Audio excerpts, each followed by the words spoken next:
حکومت پێم وایە شتێکە یعنی زیاد لە پێویست ضرورە تا چرکەیەک زیاتر و زووتر حکومت تشکیل بکرێ باشترە لەبەرەوەی چۆن ماڵێک بێگەورە بێ ئەگەر حکومەتیش تا درەنگ تشکیل بکرێ هەرێم بێگەورە بێتە بێ باوکە بێچکە لە هەرێمای ماڵێن باوکی هەرێم حکومەت دەبێ بە باو کورد بگاتەوە ئاستی تێگەیشتنەی کە یەک لایەن بتوانێت بە تەنیا حکومت تشکیلکە بۆی بتوانێت بزانین چی ئەکا یعنی با لایەنێک وا هەڵبژێرین بزانین چیمان بۆ ئەکا. پێکهێنانی حکومەتی هەرێمی کوردستان دەکەوێتە سەر ئەرکی هەموو لایەنەکان و هەموو حیزبەکان بەشداری لەم کابینەیە حکومەت بکەن و هەروەها لە ئەرکە سەرچیەکانی ئەم کابینە لابردنی باشەکەوتی موچە و باشترکردنی ژیانی فەرمانبەران و هاوڵاتیان. من وەکو هاوڵاتیەک داوا لە لایەنە سیاسەکان دەکەم کە پەلە بکەن لە پێکهێنانی حکومەت بەهۆی ئەوەی کە هاوڵاتیان لە وەزایکی خراپدان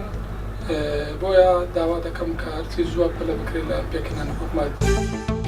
پێویستە حکومەتی داهاتوو بە زووترین کات تشکیل بکرێت حکومەتێکی بنکە فراوان نەبێت چونکە حکومەتی بنکە فراوانمان بینی چۆن فەوزایان دروست کرد ئەبێت ئەو حکومەتەی کە تشکیل دەکرێت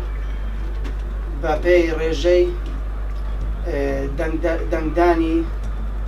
ئەو قوارەی کە دەنجی هێناوە بەپێی ئەو کورسیانێک کە هێناویەتی حکومەتەکە پێک بهێنرێت.